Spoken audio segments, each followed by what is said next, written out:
As a lover of the movies, my interest was piqued when I first laid eyes on the Evil Dead game.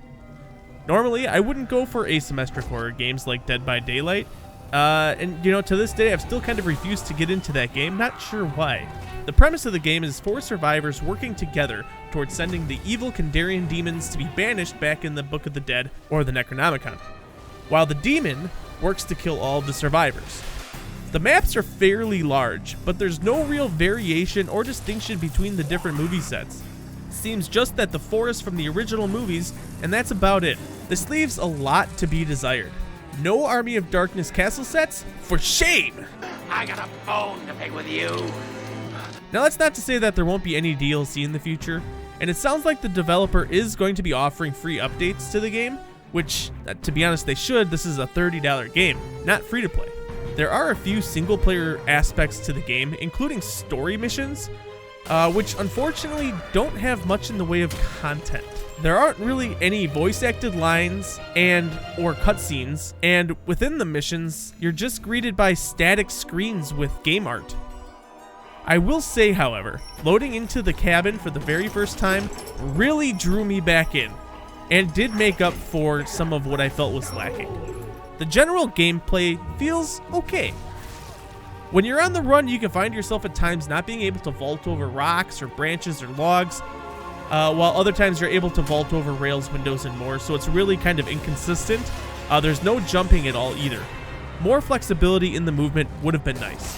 The animations when killing the undead are actually really nice, and really do add a lot of flavor to the combat, but a gripe I do have with the animations and the combat, especially comes into play when it's a player versus player. There's an insane amount of suction and sliding, homing, whatever you want to call it, to connect with the nearest enemy, and I do find that to be slightly disorienting. It's definitely the weakest part of the game, which is a shame because the rest of it actually does feel good for the most part.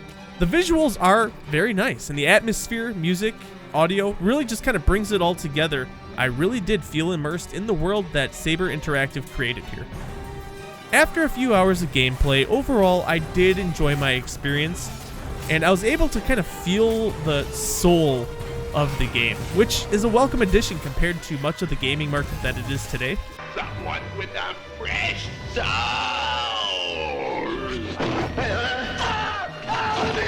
There's something down here! With a slew of characters to play, unlockables and cosmetics are unlocked only by playing the game. Add in cross-platform play, and the potential can only really go up as long as the devs continue to support this game. For this Papa Plays, I am giving Evil Dead a solid 7.4-ish out of 10, with the designation of wait for a sale. While the potential is there for some dev support and improvements, I just don't think that the launch price of $30 justifies an outright purchase. Perhaps after a little bit of TLC, that price could be justified, but as it stands now, it's a little disappointing from the content standpoint. If you've liked this 3-minute Papa Plays review and would like to see more, please like and subscribe to the channel, as I will be doing more as time goes on, and your support is greatly appreciated.